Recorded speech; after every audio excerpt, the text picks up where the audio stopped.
आज हम लोग कुछ कॉन्फ़िगरेशन के inductance and coefficient of mutual inductance निकालेंगे, self inductance and mutual inductance. Usually ये क्वेश्चन भी पूछे जाते हैं डायरेक्ट, कभी किसी सोलेनॉइड के सेल्फ इंडक्टेंस पे क्वेश्चन आ जाता है कि how the inductance of a solenoid changes. तो ये देखिए, ये आपका एक कॉइल है और हम लोग सबसे पहले इस कॉइल के सेल्फ इंडक्टेंस को कैलकुलेट करते हैं। तो आप जानते हैं कि अगर इस कॉइल में I करंट फ्लो करती है, then the flux is directly proportional to I and flux is Li, where L is called inductance. L is called inductance. अब अगर इस कॉइल में करंट I फ्लो करती है, the number of turns in the coil is N and the radius of the coil is R. Then the value of B field at this point is mu naught Ni by R. So this is the B field due to current in the coil at the center. Now the flux through this coil will be phi is equal to B into A, and if the total number of turn is N, then total flux is NBA. So N, and what is B? B is mu naught Ni by R, and area is pi R square. So the total flux is NBA, N is N, B is mu naught Ni by R, and area is pi R square, and of course it is equal to Li.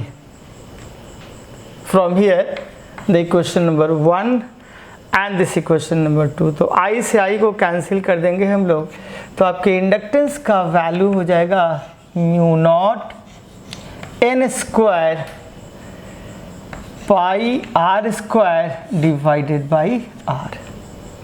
So this is the inductance of the coil, and this inductance is mu naught N square pi into R. So this is the inductance of or self inductance of the coil. Now we can calculate the inductance of a solenoid. This is a solenoid. We know the inductance is directly proportional to, or the flux is directly proportional to current, and flux is Li. Now the total flux through the solenoid. तो solenoid के through flux सबसे पहले आप ले लीजिए, total number of turns of the solenoid is N, B is the magnetic field and A is the area. So this is the total flux. This is the total flux through the solenoid. Total flux through the solenoid.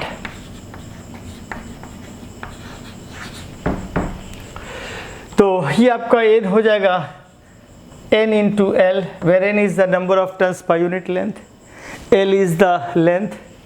Solenoid के अंदर B का value होता है mu naught Ni, and area is of course A या पाई R square जो कह देंगे, area is A, and इसको हम लोग लिख देते हैं L into I. So I से I कैंसिल हो जाता है, and inductance of the solenoid is mu naught N square A into L. Mu naught N square A into L, where A is the area, L is the volume. तो अगर हम लोग length और area को ऐसे change करें, length को हमने डबल कर दिया, एरिया को हाफ कर दिया, so that volume remain constant, तो वॉल्यूम अगर कांस्टेंट होगा तो इंडक्टेंस आपका कांस्टेंट होगा। और अगर मान लीजिए कि मैंने इसके वॉल्यूम को डबल कर दिया तो इंडक्टेंस भी क्या होगा, डबल हो जाएगा। Number of turns per unit length को डबल करेंगे तो सोलेनॉइड का इंडक्टेंस 4 गुना बढ़ जाएगा। तो हमने जो इंडक्टेंस निकाला सोलेनॉइड का वो था mu naught N square A into L, where A is the area, L is the length and N is the number of turns per unit length. तो आपने इस तरीके से इंडक्टेंस निकाल दिया। तो अब हम लोग अगर म्यूचुअल इंडक्टेंस निकालते हैं, दो सोलेनॉइड के म्यूचुअल इंडक्टेंस की अगर हम लोग बात करेंगे तो म्यूचुअल इंडक्टेंस के लिए भी सिंपल सा प्रॉब्लम है।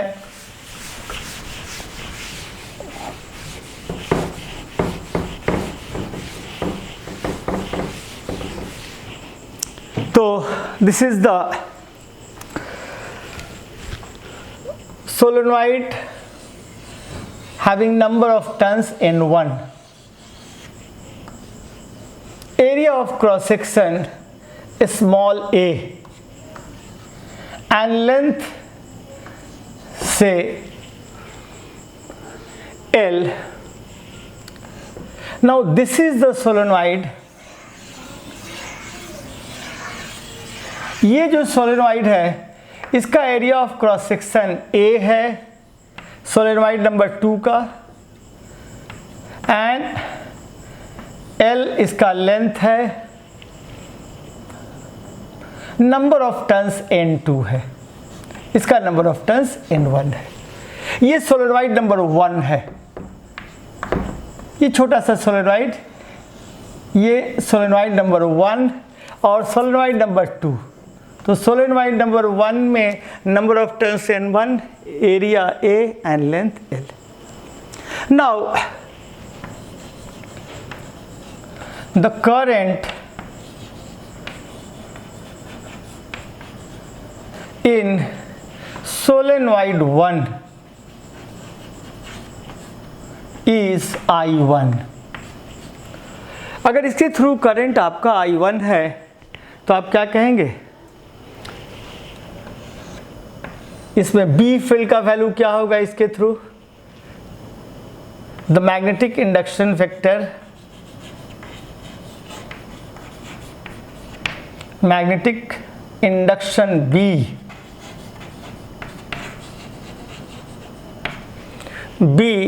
ये जो होगा इसका वैल्यू हो जाएगा mu naught N 1/L multiplied by I1। This is the B field, इसके थ्रू है। ये छोटे वाले सोलेनॉइड के थ्रू बी फील्ड का जो वैल्यू है वो आपने देखा कि इस बी फील्ड का वैल्यू मिल गया म्यू नॉट N1/L इंटू ए। अगर बी मिल गया, हम लोग बड़े के थ्रू फ्लक्स ले रहे हैं, तो एक टर्न के थ्रू अगर फ्लक्स लेंगे, flux through 1 turn, flux through 1 turn of bigger solenoid of solenoid 2, solenoid 2। तो देखिए बी फील्ड यहीं तक कॉन्फाइंड है, हमको फ्लक्स लेना है बड़े वाले के through, but the B field is confined only in this region, इसलिए हम इसी रीजन को लेंगे, ये पूरा रीजन हम लोग नहीं लेंगे। तो फ्लक्स थ्रू द सोलेनॉइड 2 का वैल्यू हो जाएगा, फ्लक्स थ्रू सोलेनॉइड 1 टर्न, ये आपका आ जाएगा B multiplied by area A, ये छोटा वाला ही एरिया लेंगे, और B का वैल्यू हो जाएगा आपको mu naught N1/L I1 into A। और टोटल फ्लक्स अगर निकालना चाहते हैं टोटल टर्न के through, then the total flux is, then the total flux through solenoid 2 is N2 multiplied by mu naught N1 I1A divided by L। So this flux is directly proportional to L21 I1, which is equal to phi 21 is L21 I1, and this is mu naught N1 N2 A by L, and this is L21 I1, and here again there is I1. तो I1 से I1 cancel हो जाता है, तो L21 का value हो जाता है mu naught N1 N2 divided by L multiplied by A. तो this is the inductance of second solenoid with respect to first. अगर हम लोग ऐसा करें, अब ये सेकेंड कंडीशन में ये बड़े वाले के through of course I2 current ले जाते हैं. तो बड़े वाले के थ्रू अगर I2 करंट है, then what is the value of B field? B2 का वैल्यू हो जाएगा mu naught N2 by L into I2. This is the B field through the bigger solenoid. Bigger solenoid के through B field का value ये हो गया. अब flux through smaller solenoid, तो एक टर्न के थ्रू फ्लक्स लिया आपने, flux through one turn, flux through one turn off smaller solenoid,